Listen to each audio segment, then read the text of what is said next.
Assalamu alaikum. In my last video, I explained my understanding of how to pay zakat on crypto. In that video, we covered the conditions for owing zakat, which is that the wealth has to be under your full ownership, not being used or consumed. The wealth has to have reached the limit of nisab, which is the minimum amount you need to have in order to owe zakat. And in the case of assets like gold or silver or currencies, this minimum amount is 595 grams of silver and 85 grams of gold. And we mentioned that depending on your ability, you would use either the silver or gold standards. And then the fourth condition for you to owe zakat is that you have to have had the nisab for at least one lunar year without interruption. And this condition is known in Arabic as al-hawl. Also in that video, we said that the zakat owed on assets that are similar to gold and silver and traditional currencies, which I found cryptocurrencies to be similar to when they're not used for other purposes. The zakat owed on these types of assets is 2.5% as per the authenticated hadith, wherein the Prophet, peace be upon him, used to take from every 20 dinars, half a dinar,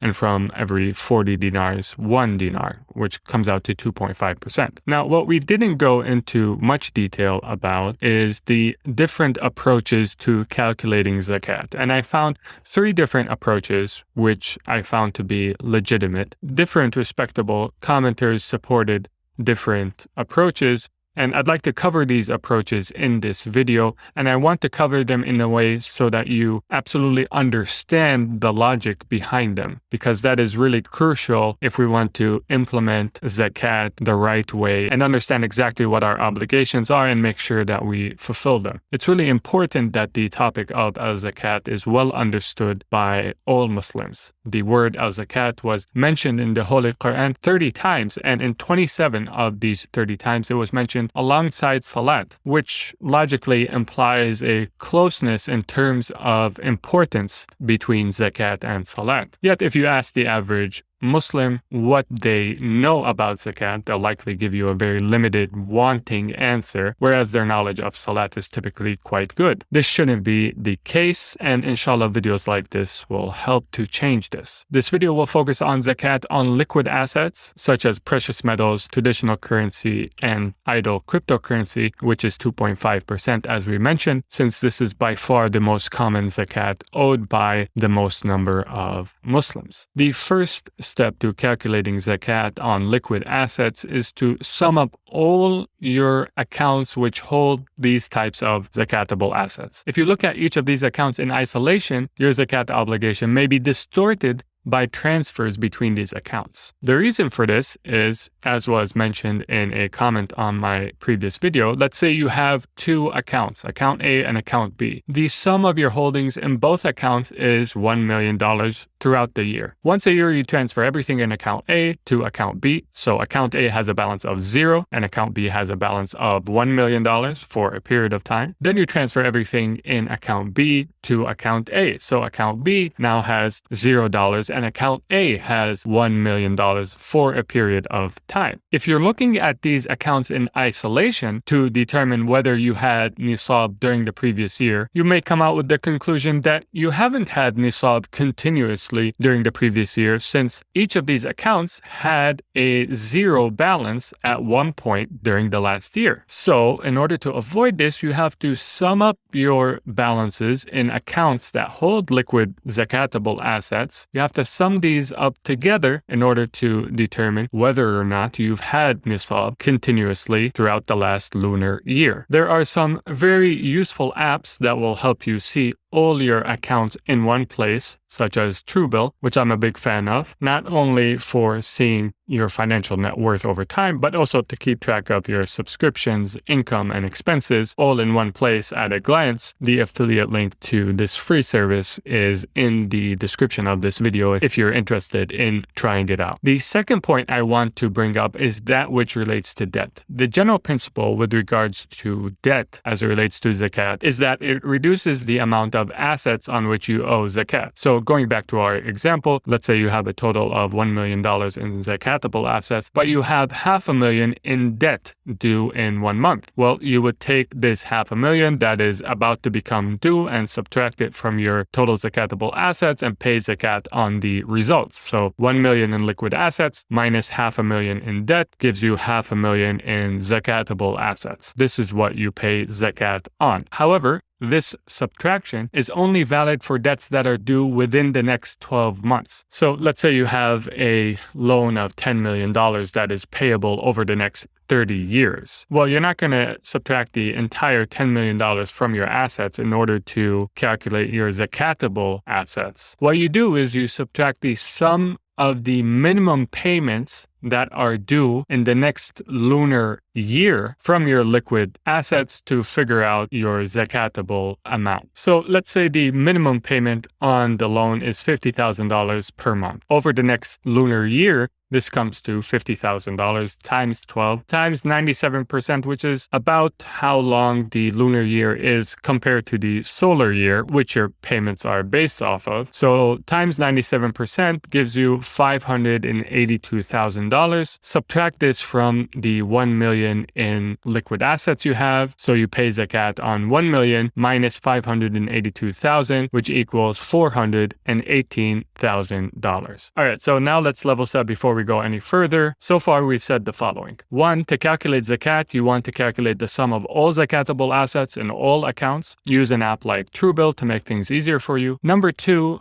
deduct from this sum of your assets only the debt that is going to come due in the next lunar year. After steps 1 and 2, you'll have a number which we'll call your net zakatable worth. All right, so pretty easy, inshallah. So far, so good. Now let's move on to the question of when to pay zakat. This question requires some thought because let's say you had $10,000 which reached the age of 1 lunar year in Ramadan, for example. But the very next month, you have another $15,000 that also reached the age of 1 lunar year and you haven't paid zakat on. So the approaches that we are going to mention each try to handle this situation in their own unique way. The first approach is to simply pay zakat on your highest balance during the past lunar year. When you pay zakat on your highest balance, you ensure that no zakat will come due for the next lunar year no matter what. Even if your highest balance from the last 12 months turns out to be the lowest balance for the next 12 months, you still won't owe zakat during the next lunar year since you have already paid it. Put differently, there is no possibility that an amount of money will reach the age of 1 lunar year in the next 12 months which you haven't already paid zakat on. This approach may be burdensome for some people since the highest balance may be very different than the balance they normally carry in their accounts. Which brings us to the second approach, which is to pay zakat on the lowest balance from the past lunar year, but to pay it multiple times per year. Using the minimum balance method, you would look at the minimum balance on the sum of all zakatable accounts. The caveat to this is that in order to never be late on your zakat, you would have to basically calculate zakat daily. This is obviously something that is quite burdensome, and I don't think this type of burden is consistent with either the spirit of zakat specifically or the spirit of Islam generally. Even to require calculation every week, I think would be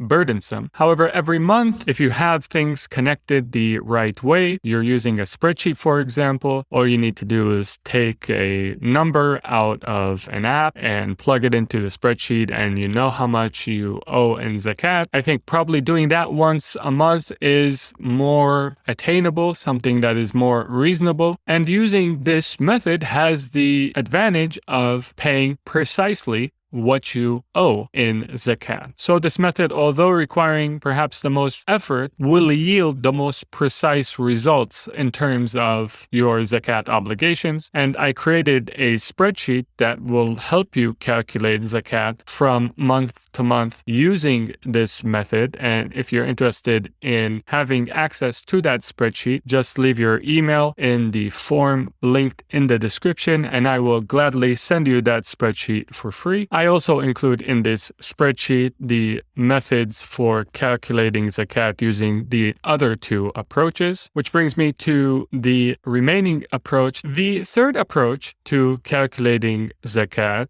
which I found some scholarly approval of, is simply to say I'm going to pick one day in the lunar calendar where I'm going to pay zakat every year. And on that day, I'm going to calculate what my net zakatable worth is, and I'm going to pay zakat on that regardless of anything. So using this method, sometimes you will overpay when the balance on zakat day turns out to be greater than the highest minimum balance for the next 12 months. Other times, you will underpay when the balance on the day you pay zakat is less than the highest minimum balance over the next 12 months. But if you use this method year in and year out throughout your life, the law of averages suggests that over time you'll probably pay right around what your actual zakat obligation was. Now, there are some important points that I should mention about this method, which is that if you commit to this method, you have to keep in mind that if you get a huge windfall and your balance of zakatable assets increases dramatically right before your zakat